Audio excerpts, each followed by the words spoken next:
Well, welcome back to the Drive channel, and today I'm going to do a quick project on the BMW behind me. So, coincidentally, one of my favorite shows, one of my favorite car YouTube shows, is Tyrrell's Classic Workshop, and this week he had a M5, an E34 M5. And he kind of gave it a once-over and also test drove the car, which is as is customary for him. But he mentioned that the steering box in that car that he was testing, which is a steering box, not a steering rack, in the E34, had a little bit of play in the steering. And it reminded me that, yes, actually, my E34 has play in the steering, and I have been meaning to address it. But it's been a very long and very cold winter, so I've been kind of putting it off. So I think what I'm going to try and do is I'll try and do it today. I'll do it outside on the ice, and just because there's a lot of there's a lot of light out there, and we'll see how that comes together. But it should be pretty easy.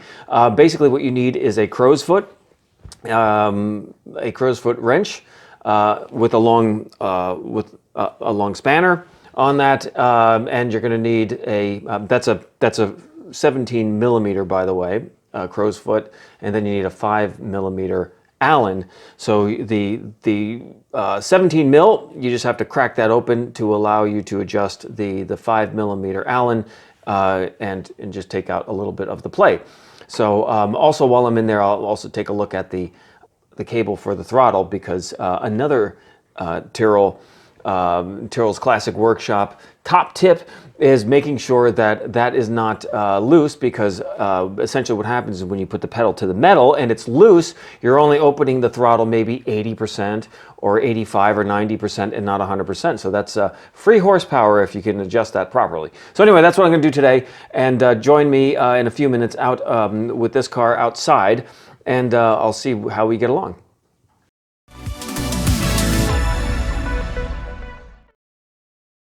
Okay, so just to demonstrate, engine's off, so I don't have any power steering going, and there's just a little bit of play in the steering. So you're always going to get a little bit more than a rack and pinion, but you know, in a steering box versus a rack. But yep. So we're going to try and see if I can take out a little bit of that play today. So let's see. All right, I said I'd be out on the ice, and I wasn't kidding. So here's the car, and we'll just have to open this up. Open up the front.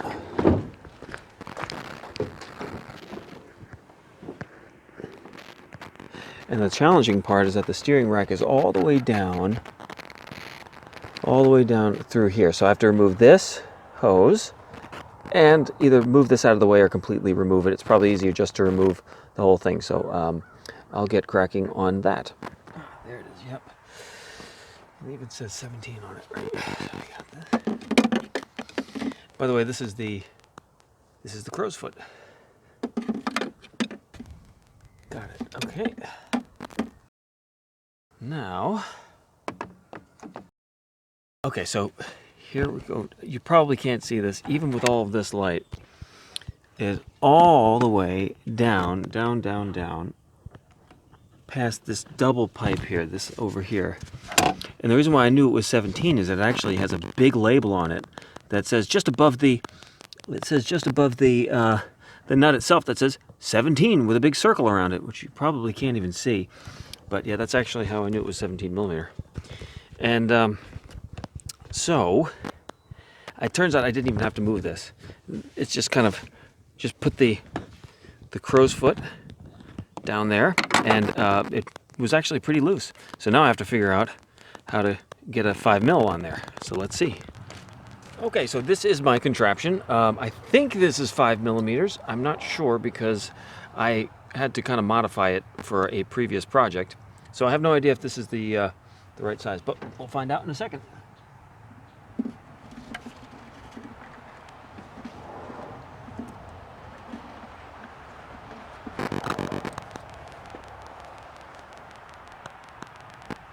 how am I going to get to that?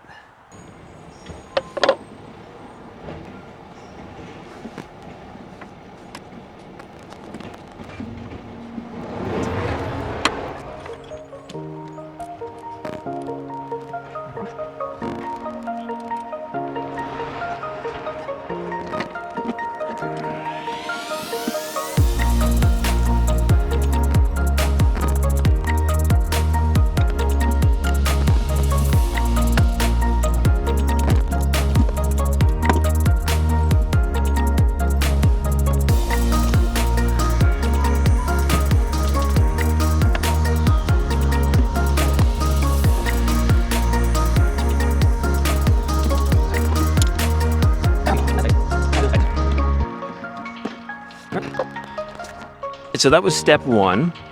Step two is really easy. I'm not going to show you guys, but I went down here to the throttle cable, and there's two cables here. The one that is closest to the engine, I was able to take a little bit of the slack out of the cable and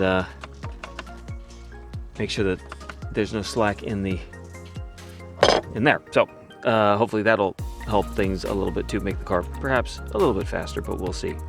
So let's go in the car and find out if we did a good job with the slack. So yeah, it feels like less. I mean, I definitely moved the Allen a little bit, so we'll see. I could always take a little bit more slack later, but it's better to do it in small increments rather than large, because you don't want to ruin the box, and you can, if you take too much lash out, you can ruin the box. So we'll see. Stay tuned. Okay, so there you have it, a successful project. I could feel a little bit less play in the steering. It's not a huge difference. It's not like you're gonna all of a sudden transform the gears into a a rack and pinion. It's a steering box. It's gonna have some play in it, but it's a lot better now. And it only took me a few minutes to do that. It took a little bit longer to get the bolt in the center, the screw in the center, which is a 5mm, because it turned out that what I was trying to use was a 6, and I couldn't figure out why it wouldn't work. So it took a little bit longer, but I found a 5mm, and I turned it about a quarter of a turn, because like I said when I was in the car, you have to do it in small increments. So if I find that this is not really acceptable, I might try another quarter of a turn another time, because now I know how to do it. But it's pretty easy. You actually don't. It turns out you don't have to move the big hose, the big intake hose. You could just move that one breather hose that attaches to it out of the way, and then the other hoses that are kind of in the way down below, you could just kind of bend out of the way, because they're not. They're just rubber hoses. They move pretty easy. So that's it. So like and subscribe, and hopefully things will get a little bit warmer and some of the snow will melt, and we'll have some projects coming very soon.